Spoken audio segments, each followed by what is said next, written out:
I really have lived this last 11 years or so trying to live my life in flow, meaning go along with where I feel like the Holy Spirit is guiding me. I'm committed to the vision that God has put on my life. I'm not attached to how I get there.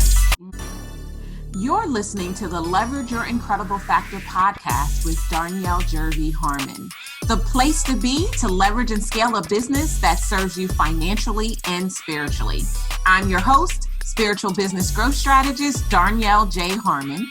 Join me each week for inspiring stories, powerful interviews, and business growth strategy to help you experience abundance in your life because of your business. If you are ready to play and pray bigger, let's get this party started. If this is your first time joining me, there's just a few things I want to make sure that you know. Number one, I am not new to this. I am true to this. For more than 10 years, I have been growing businesses, period.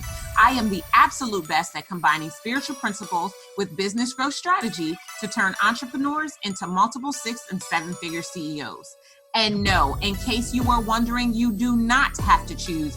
You can love God and make boatloads of money. And I'm on a mission to create even more multiple 6- and 7-figure CEOs. Oh, and we don't do hustle and grind. We do spirituality and systems. You might be wondering exactly what the incredible factor is. And if that's you, I invite you to go all the way back to our very first episode. I even give you a really powerful worksheet that you can download so that you can find yours, because it is the key to beginning to leverage and scale your business. And I am tickled purple that you are listening in today. This episode is powered by the Grow Your Business Toolkit. If you are a service-based entrepreneur who is stuck at or on target for 6 figures and you are ready to blow the 7-figure mark out of the water, then you need to get your hands on the Grow Your Business Toolkit. Learn more and grab yours today at growyourbiztoolkit.com. I have such an amazing treat for you today. Let me just first thank you, and you're going to thank me that you are listening in today, because I have the privilege and the pleasure to share such a powerful conversation with you. When I was having this conversation with today's guest, I already knew that this was going to be an episode that people would listen back to over and over and over. And I just listened to it 2 times in a row. Just bless my socks off. And I know that you are going to get your whole life from listening into my conversation with Patrice Washington. Now, Patrice is not a stranger to many. She is just such a phenomenal woman, transformationalist.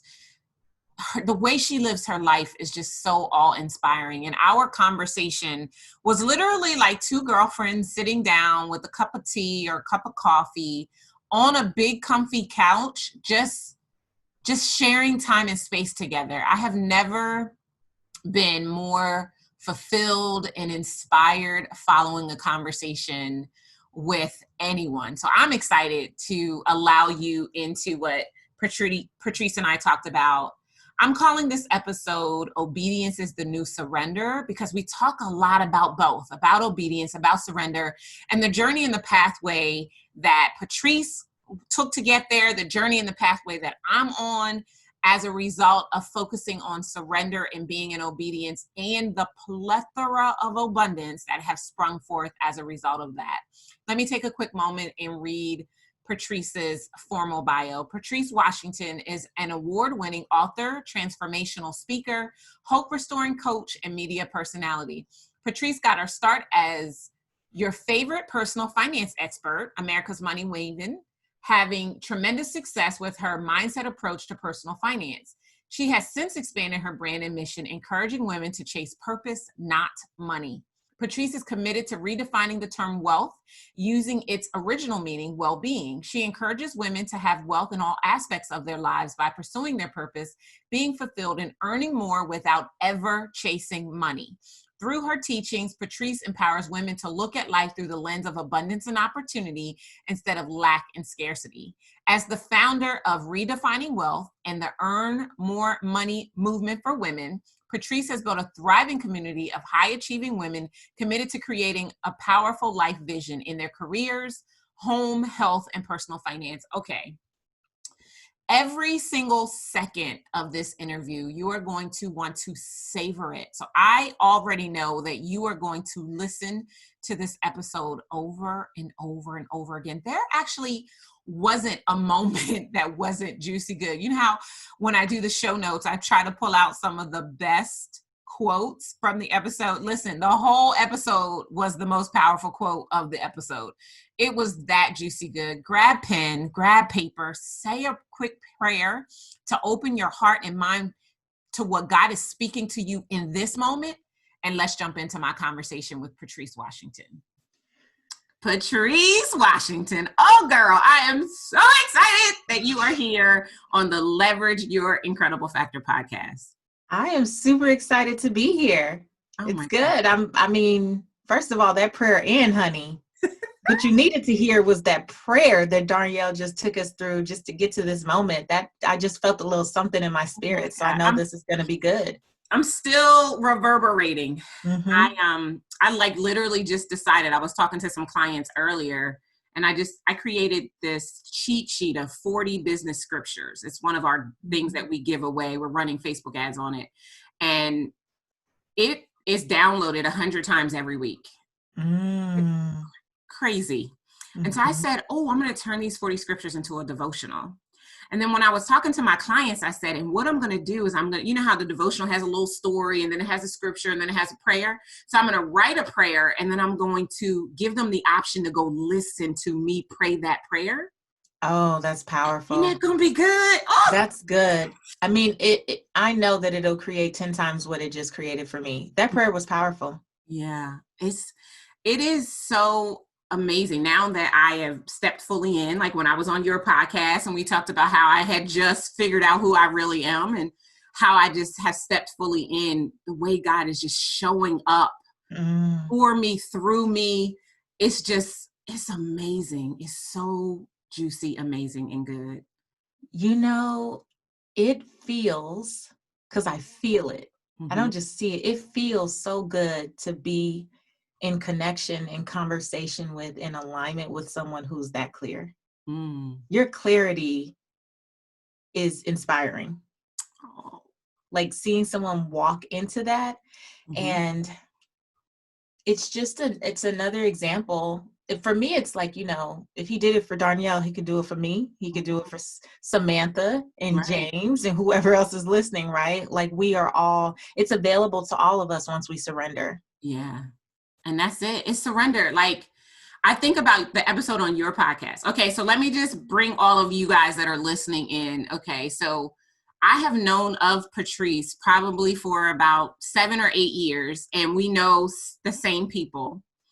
And I have never been the girl that's like, I'm going to get my girl to hook me up with an introduction, right? And I was like, nope, God is going to create a way. When it is time for us to connect, we gonna connect. But I have always felt like you were my sister from another mister. Like if I could have been Belizean, like we would have been in the same household. Like seriously, right? And so I have listened to her podcast. I mean, just everything I could get my hands on, I have consumed from afar. Like just knowing that one day God will work it out. Like she was on my vision board, guys. Like that's how real this connection was for me. And we got our entry. The door opened last year because of a Facebook post. Yes, because of a Facebook post. And I was like, bet, I'm in there. I got you, girl. And it has been like such an amazing thing. And the surrender that you just talked about it's what happens. I believe that surrender is when you fully surrender, you are inviting yourself to see the magnificence of God, because it's what he's wanted for you all along. And I wanted to point that out because I need you to tell people who you are, because I'm just making an assumption that everybody does know who you are, but I know there's like one person in the world that doesn't. Oh my gosh, billions that don't. That's fine. But it's just that the surrender is everything. And I know that has been a big part of your journey. I know this year, you know, why don't you tell everybody who you are and then tell everybody what 2020 is for Patrice. Oh, okay. So my name, again, is Patrice Washington.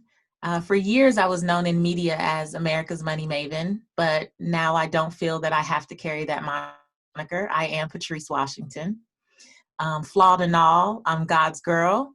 And I live every day with the purpose of helping this generation redefine the term wealth. So I was known, yes, as a money expert, but what I did know to be true was that no matter what I could tell people about budgets or credit reports or investing, that if I didn't help them change their behavior and their mindset, they would just never get the results that they were looking for. But I had to make a connection. And that connection was that wealth is really about well-being. It's the original definition of wealth. That's just not what we're told. And so my life's mission is to really just help people see how all of these areas of their lives, I call it the 6 pillars, actually impact their finances without them knowing.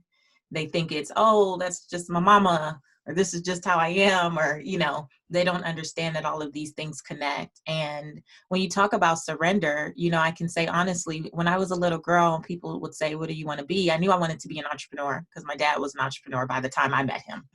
His second career was being an entrepreneur. So I knew that. I didn't know doing what. And, long story short, I got involved in real estate really young at 19 years old, became a real estate and mortgage broker at 21, started this successful business, 7 figures by 25, and then found myself at 26 and a half on bed rest in the hospital for 10 weeks because I'd taken a fall down the stairs, which sent me into premature labor.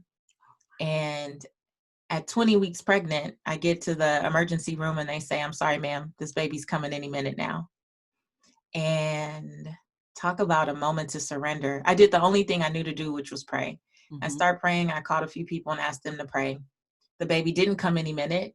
They ended up admitting me. I was in the hospital for several weeks. And that was in the beginning, the genesis of a very uncertain time, similar to how we're feeling today. Yeah. That was at the height or the beginning, of the Great Recession. And so we knew something was coming and we knew it was like, but just like when we started to shelter in place, it was like 2 weeks. 2 weeks, right. 2 weeks. And now, it's been months type of thing. Well, back then it was like, well, the loan programs are changing and we're going to do this, and we're going to do that. Before you know it, I'm in the hospital on bed rest and no deals are closing. And my 16 loan officers and real estate agents are freaking out. They're calling me every day. I'm watching the news. The banks are closing down. It went from we're going to change the program to completely closing down. Wow. And I wore a belt that monitored the baby 24/7. I remember my doctor coming in. I had been there about 5 weeks, and she said, Patrice, I don't know what you're stressing about, but I know you're stressing the baby out. And if you don't stop, you're going to leave here 2 years in a row with no baby. Oh. Because the year before, I lost my son after 5 hours. He was also born early, and he only lived for 5 hours. Same doctor, same hospital, same floor. Wow. And you talk about knowing in that moment in my spirit, you have to surrender. I surrendered. I was like, well, I can't do anything for anyone else out there. There's nothing I could fix for these, loan officers and real estate agents. There's nothing I can do for my tenants. There's nothing I can do for anyone. I have to touch the button to get help to go to the bathroom. So I definitely can't help you. Right.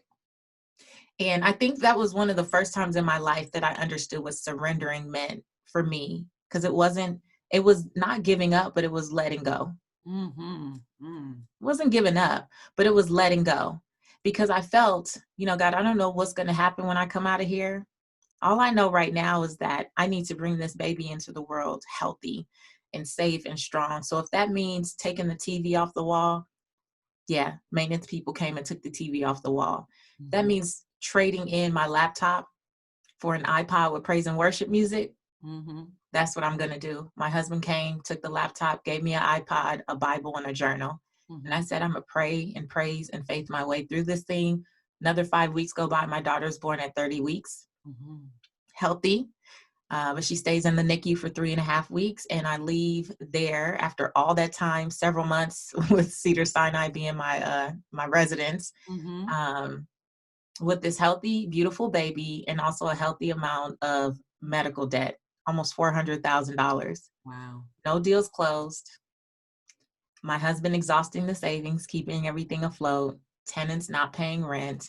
And a long story short, we went from this 7-figure business and what we thought was this great life to literally scraping up change a year and some change later. But every step of the way, I can honestly say that when I felt, I guess I would say resistance, or when I felt those nagging, the doubts, the different things that come up, that surrender has been like a constant companion for me. That idea that, you know what, if I believe that all things do work together for the good of those who love the Lord, then I'm not exempt from that. That's my promise. And so I don't have to force and manipulate. And, that like, oh, I got to make it happen. I don't have that. And I think sometimes people think you have to have that in order to be successful. I really have lived this last 11 years or so trying to live my life in flow, meaning go along with where I feel like the Holy Spirit is guiding me. I'm committed to the vision that God has put on my life. I'm not attached to how I get there. And I just believe that every step of the way, I will be. I've been trying to be quiet because I'm like, slow, and but what you just said right there, we got to run that all the way back. You said, I'm committed. You said I'm committed to living my life in flow, but I don't care how I get there. I'm committed to the vision because I'm very clear.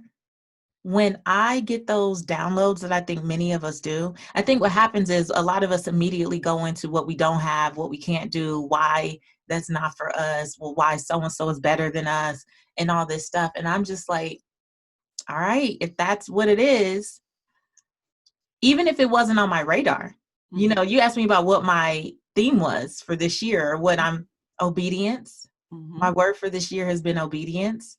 And there have been several instances already where I can already look back and go, wow, if I wouldn't have done that, if I didn't just like listen, because you know what, I don't know about you.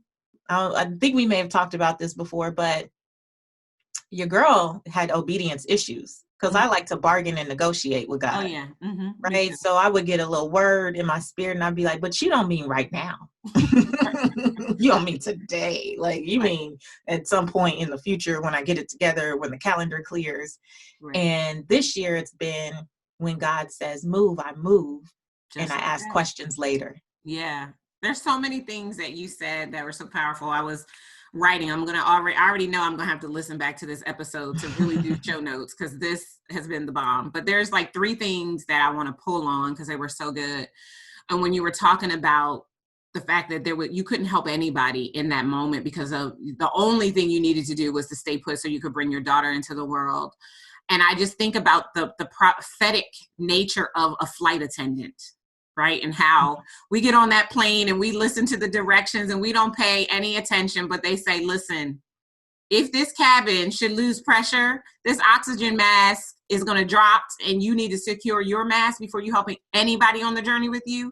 And so that is surrender. Like I'm just trying to get what I need to secure my mask because God already equipped me with whatever it is he needs for me to do. But if I'm not walking in that equipped place, I can't be anything for anybody else. So that was so good. And then this last thing you just said, committed to the vision, these are the Darnyelle words of what I heard Patrice say, but I don't care how it happens.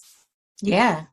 I mean, I think that gives you the freedom and flexibility to just make sloppy progress, right? I'm like, if God gave it to me, the provision is already there. I'm not going to concern myself with, was it X amount of words? This is what I see in my business with my clients. And I'm constantly like, if you don't make sloppy progress, if you don't give God something to bless and stay in motion, because at the end of the day, the only thing that's going to create momentum is you doing, not you talking, not you hypothesizing, not you planning to make the plan, to review the plan. To listen, move, right? And my thing has always been like, I'm going to do all that I can do and then stand. Yeah. Like, I'm going to do what I know to do. Yeah. That makes the difference. People who are like, I got to know it all first. Listen, if I knew who I would become and what it would take to get here, I probably would not have started. Like if I knew the things that would come up on this journey, if I knew the betrayals that would take place, if I knew the backstabbing that could take place, if I knew the sleepless nights that might take place. If I knew, like, if someone was like, hey, you can get here in 10 years, but let me tell you, on month 2, you're going to have this. And then month 9, this is going to go. If I knew all of that, I would never start. It's not my job to try to be on the lookout for every little thing. My job is just to go. Because that's not faith. There is no faith in having all of the answers and being on the lookout. And God works through faith. I tell people all the time, faith is the currency of God. You want to please him, give him faith. That's how you get his attention. That's how he shows up for you. But if we had to know all the answers, I'm with you. I so would have stayed in corporate America. If I'd have known bankruptcy was coming, me too. Listen here. If I'd known I would have had to almost live in my car, listen, I had a good job. Why would I have walked away thinking that I could go out here and walk on water? I'd have been I wouldn't even have been Peter. I wouldn't have said, if it's you, Lord, forbid me or give me an outcome. I'd have been like, nah, I'm good. Never mind. Right. But that's what a lot of people want. They want this false sense of assurance that all things will go perfectly according to plan. Yeah. I create a loose framework and I'd be like, God, work. I just literally this past weekend, I had this board that was full of all the things, all the things that 2020 would do, what we were launching, what products, what programs, what this, what that. And what God put on my heart a couple weeks ago was so heavy. And for days, I just was kind of meditating and sitting with it in my prayer closet. And it was just about contentment. And finally, the questions start coming up. The questions were just coming up, what is enough? Why do you need that? Why do you want that? What is the number that's going to make you happy? What is the number that's going to allow you to pay the house off, continue to take care of your mom effortlessly, send Reagan to college debt free, do these things? What's the number? And I realized how when we're such in an achievement-driven society, we will move. I'll speak for myself. I kept moving the target, right? So I hit the goal, and then it's but I could do twice that. I could do 3 times that. So-and-so's got a launch, told me, and not from a place of comparison. I thought it was inspiration. I'm like, oh, yeah, my friend, she did X, Y, Z. Yeah, why? And I finally felt like I was what's gonna ever be enough for you? Because I've already gone over and above to provide. So tell me what that is. And I just start praying for contentment. And so anyway, I got a download the other day and I erased everything off that board. I erased everything off that board, and I probably cut what would have been my workload for the last 6 months of this year in half. Wow. And I'm so at peace with it. And I feel so good. And I'm like, God, whatever you do with that. But what I know about obedience is that blessings are tied to obedience. Honey. So I'm also I already know, dude about to blow my mind. Oh, absolutely. The only goal I set in 2020 was a tithing goal. I set a $250,000 tithe goal. That's it. I love it. That was I didn't know how it was going to happen, what we were going to do, because I have been in this space of run. And what I love about what's going on right now is that we're on, it's like God has given us a divine timeout. He's time, that's why I had to get to go into a huddle.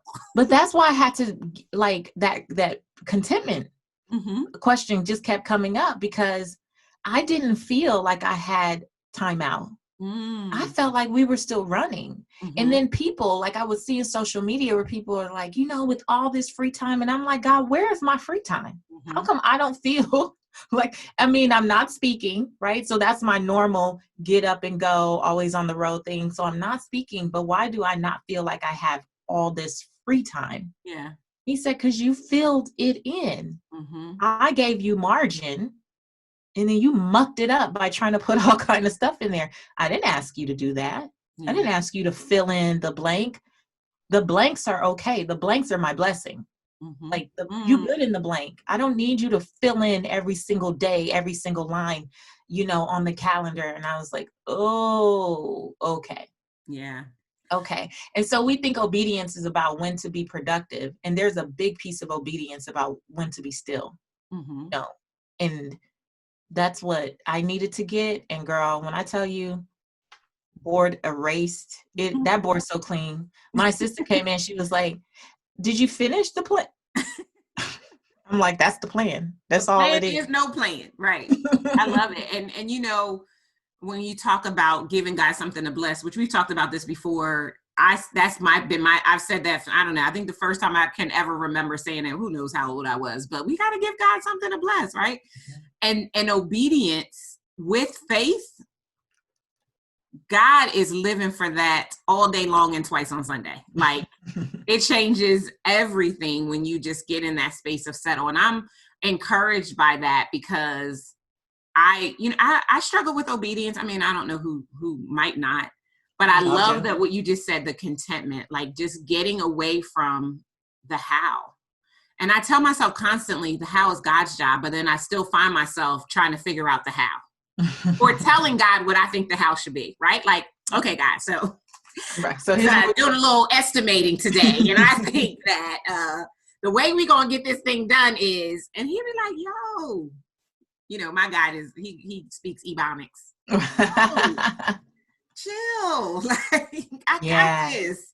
You know what I mean? And it's just like, but that the place of surrender and the commitment to obedience, it allows you to breathe. And sleep. Yes. Lots of sleep. Like unconditional turning over 5 times over the course of the night sleep. Like it just changes everything. So for the people who are listening that are like, yeah, obedience, that sounds good. Yeah, even surrender. That sounds, theoretically, it sounds like a great idea. Mm-hmm. But you don't know my life. You don't know my everything that I got. How does one get the courage and the confidence to relent? Like how do we even start? Where do we start? Can you share that maybe? Sure. From my perspective, everything begins with a decision. So when I made the decision to be obedient, then I made the decision to stop questioning and wrestling back and forth. So it wasn't like I'm gonna be obedient on Tuesdays and Thursdays, or, there was no fine line of when I would be obedient. It's a choice. Mm-hmm. So even when something comes up for me, right, I could choose to ignore it, or I can choose to be obedient because that's what I said I was committed to, right? What would my life look like if I stopped playing with God? That's what I asked myself. What would my life look like? And so now when things come up, that's one of the questions I have to stop and ask, because I'm human. So there's resistance, especially when I'm like, but that, like, what am I supposed to do with that? Because it's not something that I know how to do in my own strength and power all the time. Sometimes the thing that we're called to do is not necessarily related to things we've done before. Right. Right. And so making the choice to be obedient or the choice to surrender, like you have to choose first and then commit to your choice. Another thing for me has been when I look back over my life, like my granny used to sing this song, right? When I look back over my life and I think of the many, many times that I did something, not because I understood what I was doing or why I was doing it, but because I truly felt led. God has never, ever, ever, ever failed me. Never, ever failed me. And so sometimes when maybe I'm really struggling with the choice to obey or surrender, I'm like, but dude ain't failed me before. So, I'm gonna have to borrow that 2006 faith. I'm gonna have to borrow, whatever faith I mustered up in 2012. Maybe that's what I have to do. Yeah. And today I was, I had a dream interpreted this morning.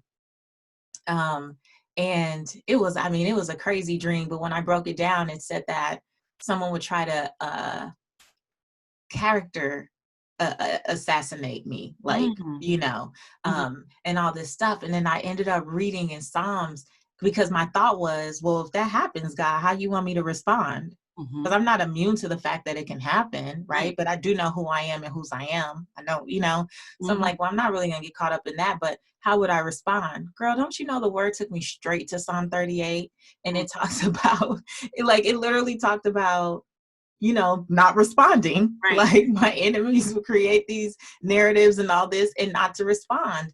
And I felt the flesh in me like, if somebody do say something, I'm going to hit a IGTV and I'm going to have to clap back. And I was like, no, obedience. Yeah. That scripture was shown to me so that I know how to handle it. Right. So I don't care what happens, what may come. I already have my marching orders. Yeah. To be deaf and mute. Right. I'm not going to. So whoever tries to start it with me, you're going to be beefing with yourself, right? Or beefing with God. And the or Bible beefing with God. Touch not my anointed. Do my prophet no harm. So, yeah. But it's a choice, right? Yeah. So because I'm aware that I have the right to choose. I have free will. Now I can choose to not do it. Okay. Right. But that curse of disobedience, which follows immediately after those verses on the blessing of obedience, right? The curse of disobedience, those scriptures so long. I mean, the blessing of obedience is like 14 scriptures. The rest of that chapter is really, really long, and it's all about disobedience. I have a choice. If I want to remain in alignment with the blessings that I know come with obedience, and I just want God to be pleased with me as his servant because I did as I was instructed to do, I'm not going to get out of alignment for a fool. I'm not going to get out of alignment for some distraction. I'm not going to get out of alignment for a troll.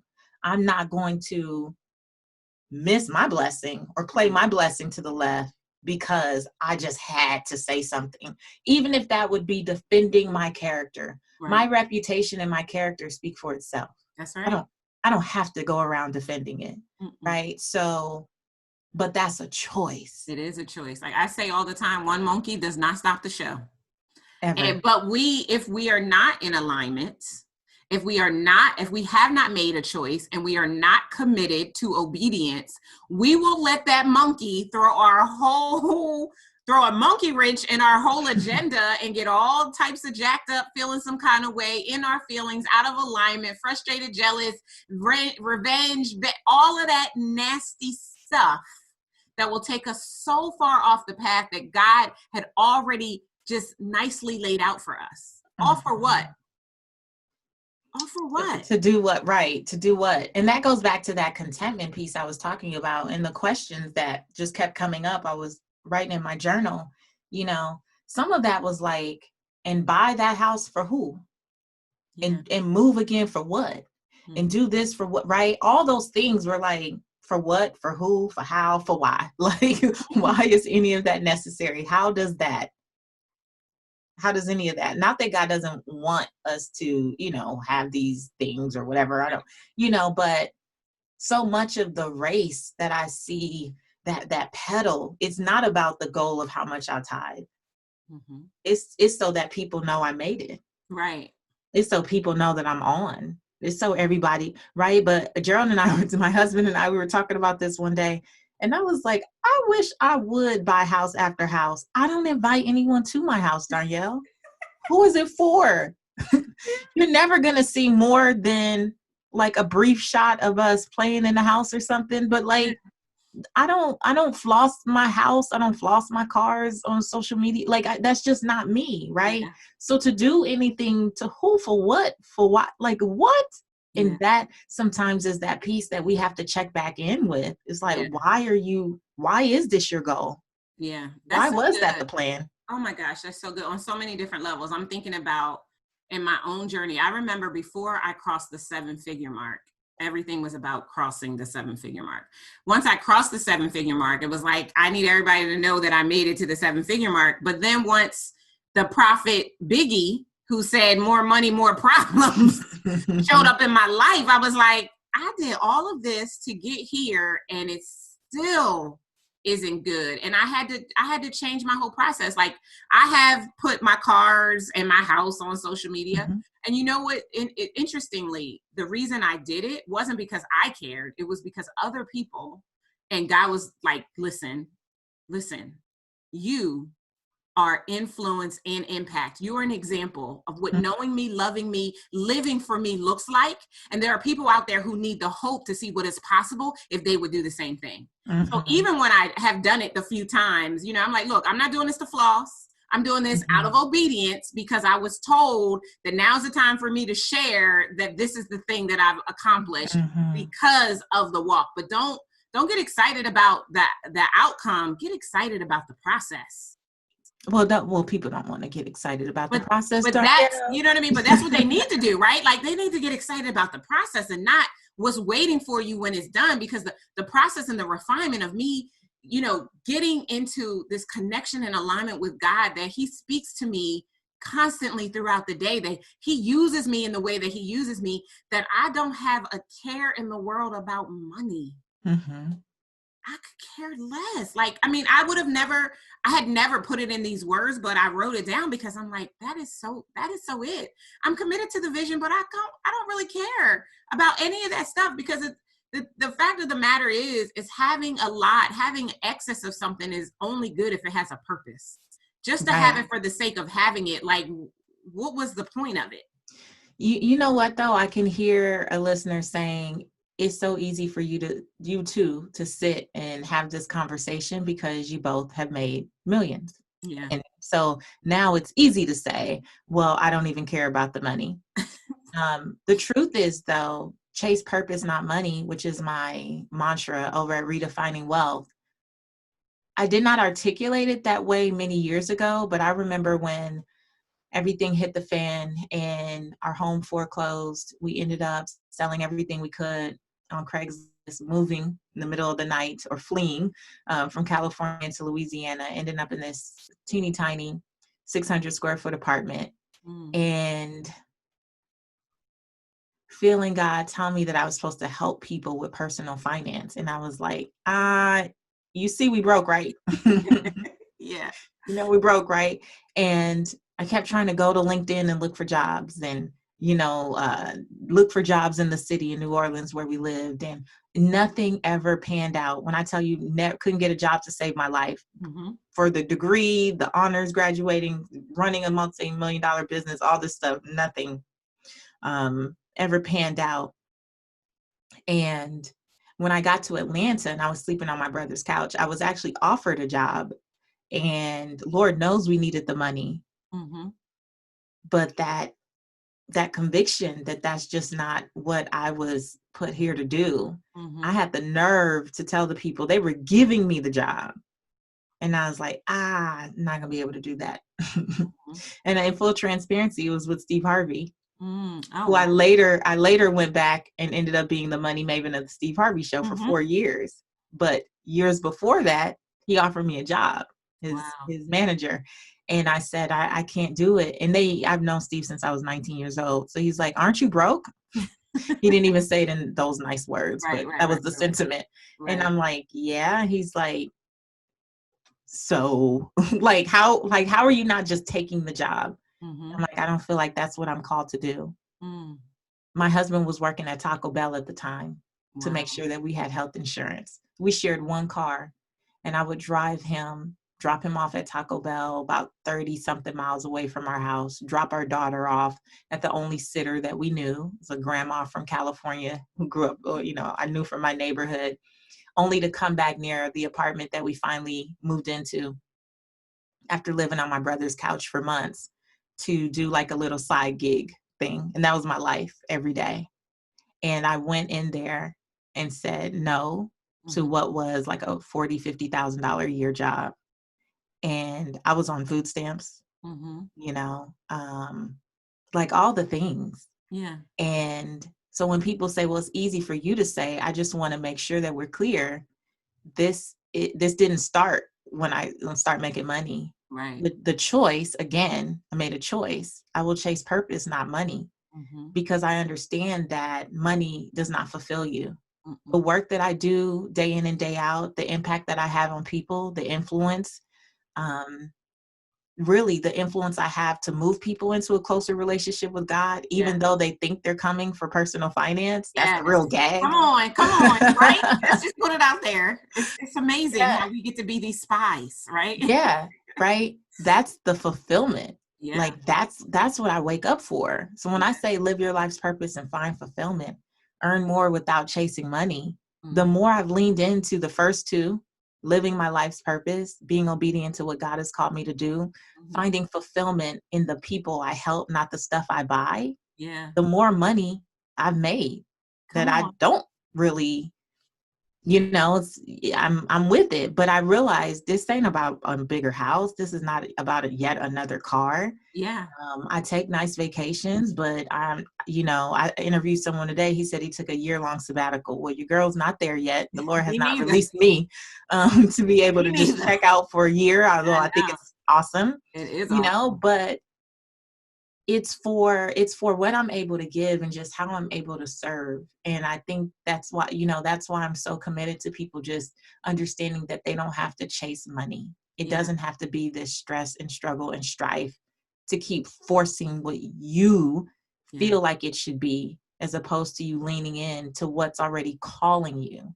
And the call is the call. Like when people keep asking you for things or keep, pulling out this stuff out of you. I've said things on interviews or I don't even know where it came from. I'm like, this got to be God, because I don't I've never had this thought in my life, right? Like, where is this coming from? But I'm in alignment with the call. That's right. So it comes effortlessly. I'm not watching other people's stuff trying to copy their thoughts, right? Yeah. If you're a thought leader, then you need to have some thoughts of your own. You have your own thoughts. Like I always say, when God gives you something, it won't need batteries. Oh, yes. You don't need no batteries. And it don't need to be wound up and charged up. No. Just flow. Just be. But, and I've always loved, chase purpose, not money, because if you chase money, you're not going to catch it anyway. Oh my gosh. Chasing after wind. Yes. It will always it's never elude you. Enough. That's where the robbing the Peter to pay Paul. As soon as I get paid, it's already spent. Or it's because because you shouldn't chase. Mm-hmm. And if you are going to chase, you need to chase purpose, right? Like, yeah, I hope that people get it eventually. Like, I know it's hard. It took me years to be to that point, right? Yeah. To understand what it is that you and I get to do and get to experience every single day. Like I said, when I was on your podcast, I said, I spend more time with God than I spend marketing every day. Girl, yeah. Every day. And It's so so the funny. little bit of marketing I do, it makes a difference. It's anointed. Well, so funny, even as a coach, sometimes I find it difficult to explain that I don't have all the gimmicks and tricks that I think people think is going on, right? Yeah. They're like, but how did you? And I was like, well, I prayed and then I turned the mic on or I turned the camera on. Like, sometimes it's very hard for people to understand that because I spend so much time in that prayer closet. Mm-hmm. Because we were talking about this before we got on. I spend a lot of time in silence. Mm-hmm. I don't talk all day. When I look at the phone bill between my husband and I, I'm like, who have you been talking to? Like, why is you right? Because I'm not texting all day. I'm not talking all day. I'm literally in conversation with God all the time. And I don't want to be like so deep or whatever, but it is like, I'm okay. I'm okay with me, and I'm okay with just me and God in silence. Yeah, absolutely. And so much comes out of that. So when I do get that nudge, that urge that I need to record a video or that I need to come downstairs and create a podcast, it is literally just a flow. Yeah. It's just a flow. It's not a big script. It's not all this stuff. Maybe I'll write a few points down because, girl getting older. So, sometimes, right? But it's not all this stuff. So when people, yes, there are systems and ways, and yes, copyright, I believe in copy, but my copy is even pretty much divine, right? Like it just comes through. So I don't have all of these things. I'm like, God is your best business partner. Listen to me. Like seriously, like literally, I was just having this conversation with Doreen, one of our mutual friends, the other day. We were watching somebody do something, and all of the things that they were doing, they were teaching, and all of the things that they were teaching to do, I have always done innately. And I was like, I never went to a class. Like people ask me all the time, did you go and get any training on speaking or telling your story and da da da da da? And I'm like, no, I just knew to do that. Like it was just, I pray before I take a stage. Sometimes nowadays I pray at the start of getting on the stage in front of everybody. But I'm prayed up. My vessel was clear. I'm in alignment. I'm hearing God. And I am so detached from my agenda and so focused on his that I just flow. Like I don't write scripts. I can't, I won't, because then God can't move if I have to say this and I have to say that. Yeah. Oh, yeah. Points. Oh, yeah. I just did a speaker training actually. And the entire method that I taught at Command the Stage was divine. Mm-hmm.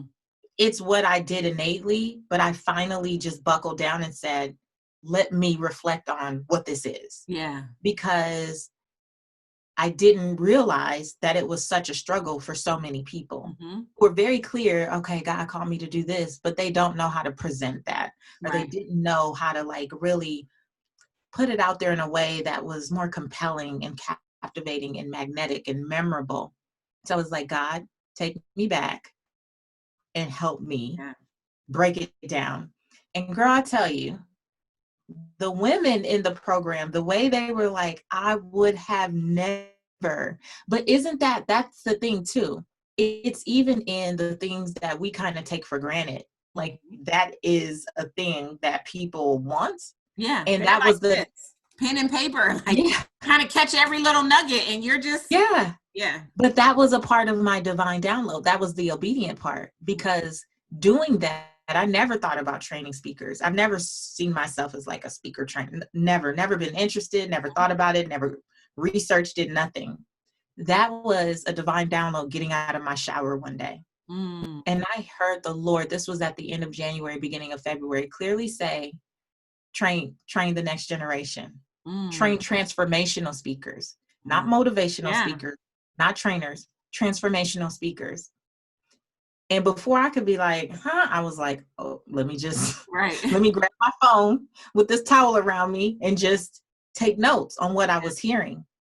And then I mentioned it like on an Insta story and probably had 60 people DM me and say that was for me. Wow. I mentioned it. I didn't say I have a date, a place, a time. I did not have the framework. I had none of it. Mm-hmm. More of it was revealed throughout, right? Mm-hmm. I taught it this past April. It was supposed to be a live event, ended up going virtual. Darnyelle, it was the best training I think I've ever done in my life. Of course it was. Yeah. The best. It was nothing else I've done could be matched to that in terms of actually training other people. Yeah. That was not on that board on January 1st. That was not in my plan. It was not in my vision. But once I made the choice to be obedient this year, here we go. Yeah. And when everything hit with COVID and things were getting like knocked down left and right, and I made the decision to go virtual, some people said, I'll hold off and I'll do it later in the year. Hopefully we'll be able to go live. But the number of people who were like, I want to do it virtual. Right. I'll do it virtually. Like, let's get it. And then how those women end up moving into other programs and doing all this stuff. It's like God created an entirely different stream that was not on my radar. I could not have thought of it myself. So all of those things, everything we've talked about, like surrendering, like I've learned to surrender to any idea I have of perfection. Because when you grow up being like, achievement oriented, and my story, growing up feeling ugly and all this stuff. So achievement was my drug of choice, if you will. Yeah. So perfection came with that, trying to perfect any and everything I could. Girl, when I tell you the release of that, the sloppy progress, the being content, like the obedience, how all of it came together to create just something so beautiful in the midst of such an uncertain and chaotic time. And I'm like, that's what's up, God. You show out. God has already thought it all the way out. And if we would just lift our hands and just say, yes, God, 2 words, that's it. And just continue to follow the leading, because there will be the leading of exactly what to do with that yes. But it's a resounding yes. It's a definitive yes. It's a clear and unequivocal yes. Yeah. And then waiting long enough to hear, because he will speak. I did this exercise at my retreat in January where I'm teaching them how to hear the voice of God. I have a prophetic exhortation as a part of working with me in my mastermind. And so I'm trying to teach them to hear, because they don't think they can hear God. And I'm like, no, you can hear him. So I had them ask a question, and I was like, sit until you get the answer. And every single one of them was like, oh my gosh, I can hear God. Like, he's always speaking. And he's in us. Yes. Like, I think that's the thing that we forget too. So when people are like, but did you hear audibly a man's voice? No, I heard my voice, like, because God is already in me. Yes. And I'm already created in his image. And so this thing about us, I know a lot of people who are afraid to be still. Yeah. Like, they just can't sit still. They can't be silent. There always has to be the TV on in the background, or something humming, or something creating some. And I'm like, wow, what comes to me in that stillness? I think of how many things I would have missed if I always had to have the radio on. If I always had to have something on, something going. Like, I love my podcasts.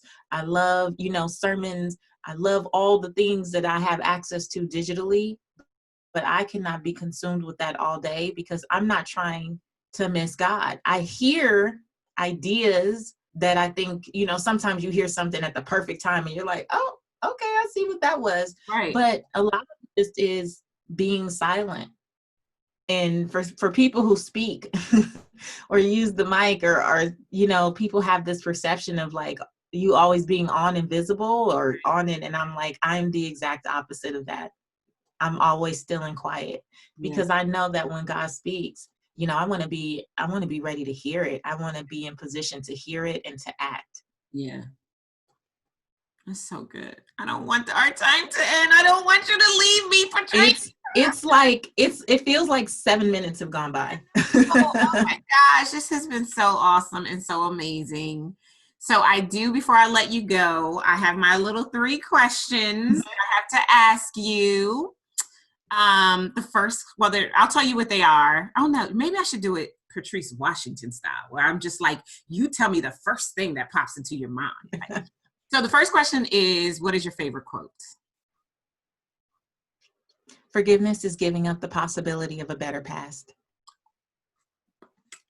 So good. Oh gosh. Okay. What's the last book you read? Ooh, the last book I read. Okay. This is hard because I read multiple books at once, but I think the one I actually completed was, again, How to Be Rich by Andy Stanley. I love it. It's on my nightstand. Yeah. Just that reminder about, again, you don't have to keep moving the target. You already made it. I think it is, right? Rich is not what you. Yeah. If you want to have a complete shift in mindset around wealth and giving, in particular, really great book, and it's an easy read. Yeah, it is. I love it. And then the last question is, what is the one tool that you swear by to grow your business? Oh my gosh. Well, right now I'm going to have to say Airtable. Airtable is how I plan the podcast. And we have been using it just to clean up everything and just have one central place to run all things. And just, clutter, I really do believe creates chaos in so many other places. And I know in the business, after you've done thousands of interviews and all of this and all this stuff and all these Dropbox folders and this and that, I was like, based on who my assistant is at the time, the naming conventions got crazy. Yeah. I'm like, the digital clutter in my life was absurd. And Airtable has really just helped us get it together. Awesome. So that's my thing right now. Awesome. This was awesome. This is phenomenal. We will put how everybody can get in touch with you in the show notes. You guys, if you are not already listening to Redefining Wealth with Patrice Washington, it is going to be become a mainstay, a favorite. Listen to me. Now you listen to my podcast first, okay? Then you go listen to Patrice's. Now come listen to Darnyelle's episode. It was so juicy. It was. Yeah. I mean, her podcast every week. I'm tuning in. Even I can't think of the lady that you had that just talked about being a parent. Oh, America's Super Nanny, Dr. Yes. Deborah Tillman. Yes, and I was like, I don't know if this one is for me, but you know what? It's Patrice. I'm going to listen anyway. And I was bless my socks off. Like just everybody. I think part of it is because you are such a fully present interviewer. So I think that's part of it. And you really do curate amazing guests that live into your pillars, which I think is an important part of it as well. Thank you. I'm so it's definitely, started as like love, like it's a labor of love. Mm-hmm. And I've always just wanted the audience to feel that it wasn't something just thrown together every Thursday because I needed, to say I did it. Yeah. You know what I mean? Like I want to have thoughtful conversations that are actually going to help people live out these pillars for real. Yeah. Yeah. So thank you for that. That means a lot to me because I value, I just value who you are and how you show up and how you serve in the world. And so that means a lot. Awesome. Okay. We have to end this, people. But I want to thank you again for being here. You bless my spirit. I know that you guys have been blessed as well. I know you will come back to this episode and listen to it over and over and over, and I'll be right along with you. Okay, so how are you feeling? I mean, I know it was as good for you as it has been for me every single time I've listened back to this conversation. I hope by now you feel like you could fly, that you've gained so much knowledge and understanding, leveraging your incredible factor through listening to Patrice's example of her story. I mean, she broke her story all the way down from the top of the mountain, all the way down to the valley and back, and how her commitment to focus on obedience over everything has set her on a trajectory to never chase money, but instead to chase purpose and to leverage that purpose in order to not only impact the lives of millions around the world, but to experience everything that God already preordained for her to experience before she was formed in her mother's womb. There are so many juicy nuggets that I could pull away, but the question I keep finding myself coming back to, I mean, we recorded this interview a couple of months ago, just so that you know.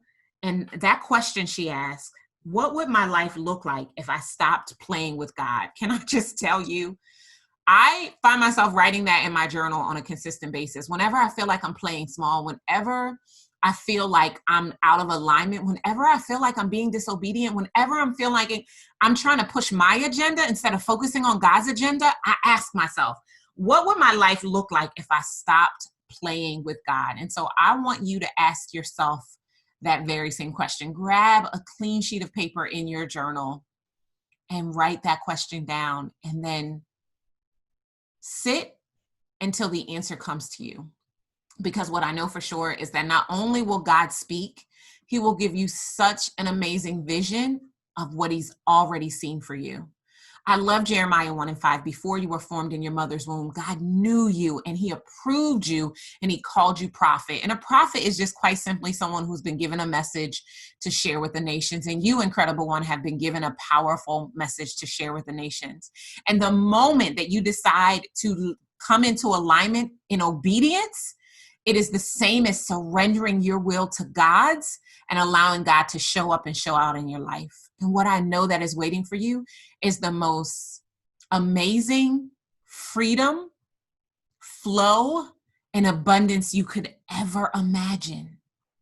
There was one other nugget that touched my heart and my soul that Patrice shared, and it was her quote at the end. And just in case you missed it, forgiveness is giving up the possibility of a better past. Oh, that was so juicy good. It is my prayer, it is my hope that right now you are feeling inspired, you are in awe of God, and more than anything, you are moving closer and closer to him as you realize that obedience is the new surrender. I'll see you next time. Take care.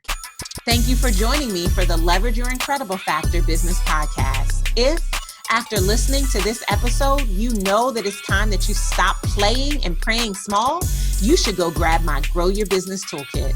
Based on the pillars of business optimization, this toolkit is the only resource you need to get crystal clear about what it will take to take your business to the 7-figure mark.